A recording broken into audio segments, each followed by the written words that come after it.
नमस्कार। कंप्यूटर के क्लास के आपका जो है फर्स्ट क्वेश्चन है कि अनुप्रयोग तथा आकार के आधार पर कंप्यूटर को कितने वर्गों में विभक्त किया गया है।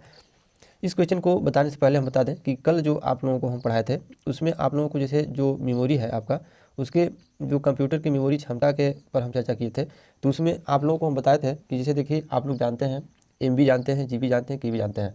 तो आप जानते हैं कि जो है 1 GB में जो है आपका कितने MB होते हैं। तो आप इस चीज़ से आप परिचित हैं कि जो 1000 आपका 24 जो MB होता है, 1 GB के जो है क्या है, 1 GB के बराबर होता है 1024 MB। इसी पर आपको हम बताए थे कि GB के आपका नीचे जो आपका है जो मानक, वो आपका क्या है, MB है। MB के नीचे आपका क्या है, KB है। KB से नीचे क्या है आपका जो है बाइट है। बाइट के नीचे क्या है आपका बीट है। और अगर GB के ऊपर जाएंगे तो आपका क्या है, TB है। तो इसको हम बताए थे कि 1 TB बराबर अगर जानना होगा तो आपको क्या करना होगा कि 1024 जो है आपका GB हो जाएगा। मतलब 1 TB में आपका जो है 1024 GB की उसकी जो है क्षमता है। और 1 GB बराबर 1024 MB। और 1 MB बराबर क्या होता है आपका 1000 जो है 24 जो है KB होता है। और 1 KB बराबर जो होता है आपका 1 KB बराबर जो होता है 1000 जो है आपका 24 जो है क्या होता है, बाइट होता है। 1 बाइट बराबर क्या होता है, 1 बाइट बराबर जो है, देखिए कल आप लोगों को हम बता दिए थे 16, लेकिन 1 बाइट बराबर जो है क्या होता है, 1 बाइट बराबर जो होता है आपका होता है 8। तो यहाँ पर लिखेंगे 8। 1 बाइट बराबर 8 होता है। और जो आपका 1 बीट होता है, 1 बीट बराबर वही आपका डिजिट अंक 0 या फिर 1 होता है, 1 बीट बराबर। तो यहाँ पर 1 बाइट के बराबर जो है आपका जो है 8 जो है बीट होता है। यहाँ पर याद रखेंगे हम लोग, 1 बाइट बराबर 8 बीट के बराबर होता है। तो इस तरह से इसको कनेक्ट करके याद करेंगे। आज का क्वेश्चन देखते हैं। आज का आपका क्वेश्चन है कि अनुप्रयोग तथा आकार के आधार पर कंप्यूटर को कितने वर्गों में विभक्त किया गया है। तो देखिए, जो अनुप्रयोग है और आकार, तो देखिए कंप्यूटर को तो 3, एक उद्देश्य एम के आधार पर बांटा गया 2 भागों में, और एक अनुप्रयोग के आधार पर और एक जो है आकार के आधार पर। तो सबसे पहले देख लेते हैं जो अनुप्रयोग के आधार पर कंप्यूटर का प्रकार है। तो अनुप्रयोग के आधार पर कंप्यूटर को 5 भागों में बांटा गया है। एक तो आपको जो है क्या है, एनालॉग है, एक एनालॉग आपका जो है। इसके बाद फिर हार्डब्रिड आपका क्या है, हाइब्रिड। और आपका क्या है, डिजिटल। और आपका तीसरा जो आपका है प्रकाशीय। और चौथा जो है आपका क्या है, क्वांटम।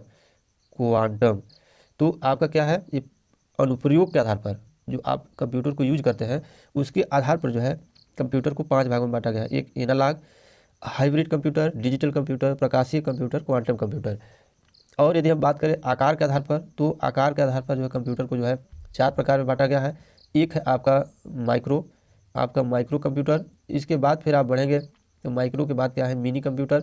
इसके बाद जब आगे बढ़ेंगे तो आपका जो है क्या है, मेन फ्रेम, जो आपका क्या है, मेन फ्रेम कंप्यूटर। इसके बाद आगे बढ़ेंगे जो कि आपका है सुपर आपका कंप्यूटर। ठीक। तो ये है आपका जो है आकार के आधार पर माइक्रो, मिनी, मेन फ्रेम और सुपर। और अनुप्रयोग के आधार पर एनालॉग, हाइब्रिड, डिजिटल, प्रकाशीय, क्वांटम। तो ये हो गया आपका कंप्यूटर के जो है प्रकार। नीचे देख लेते हैं अगला क्वेश्चन। नेक्स्ट है कि प्रोग्राम किसे कहा जाता है। देखिए, जो प्रोग्राम होता है आपका क्या है कि जिन निर्देशों के आधार पर कंप्यूटर काम करते हैं, जिन निर्देशों के आधार पर जो कंप्यूटर क्या है आपका जो है, कंप्यूटर जो है आपका काम करता है, कंप्यूटर जो काम करता है, जिन निर्देशों के आधार पर कंप्यूटर काम करता है वो क्या कहलाता है, आपका प्रोग्राम कहलाता है। और इसमें क्या है कि अगर बात किया जाए कि मेनू, तो मेनू जो है क्या है आपका कि आपका देखिए जो मेन सूची होती है आपका कंप्यूटर का, प्रोग्राम की जो सूची होती है। अब यहाँ पर प्रोग्राम की बात हुई, और प्रोग्राम की जो सूची होती है वो क्या होती है आपका जो है, मेनू कहलाती है, प्रोग्राम की सूची। और प्रोग्राम जो क्या होता है, कंप्यूटर जो काम करता है उसके आधार पर वो क्या कहलाता है, आपका प्रोग्राम कहलाता है। नेक्स्ट है कि कंप्यूटर सामान्यतः कैरेक्टर को किस कोड में संचित करता है। तो देखिए यहाँ पर बात हुई है कैरेक्टर की। तो कैरेक्टर का जो हिंदी होता है आपका जो है संगणन। क्या होता है, संगणन यहाँ पर। तो यहाँ पूछा जा रहा है कि कंप्यूटर जो है सामान्यतः कैरेक्टर को किस कोड में संचित करता है। क्योंकि जो आपका जो सांकेतिक भाषा है या फिर जो लिखने वाला जो भाषा होता है वो कंप्यूटर अपने अंदर रखता है, उसको टाइप करते हैं तो वहाँ टाइप होता है। तो वो जो है किस कोड में संचित करता है, तो वो जो है आपका ASCII के रूप में जो है क्या है आपका, ASCII के रूप में उसको जो है संचित करता है। ये क्या है, ये जो है आपका क्या है कि जो है ए से हो गया अमेरिकन, एस से हो गया स्टैंडर्ड, सी से हो गया आपका कोड, और एक आई से इंफॉर्मेशन, एक आई से आपका जो है इंटरचेंज। यानी कि आपका American, standard, code for information, interchange. आपका क्या है, इंफॉर्मेशन इंटरचेंज। तो ये हो गया आपका जो है ASCII का जो है फुल फॉर्म। तो कंप्यूटर समानांतर कैरेक्टर को किस कोड में संचित करता है, तो आपका यही कोड में संचित करता है। और ये जो प्रत्येक कोड होता है ये आपका ASCII ये जो है जगह घेरता है आपका 8 बिट। 8 बिट को जो है क्या करता है आपका ये संचित करता है, यानी कि 1 बाइट को जो है क्या करता है, संचित करता है। अभी से पहले बताया है कि 1 बाइट को जो है 8 बिट बोलते हैं। तो ये रहा आज का कंप्यूटर क्लास। तो आज के लिए बस इतना ही।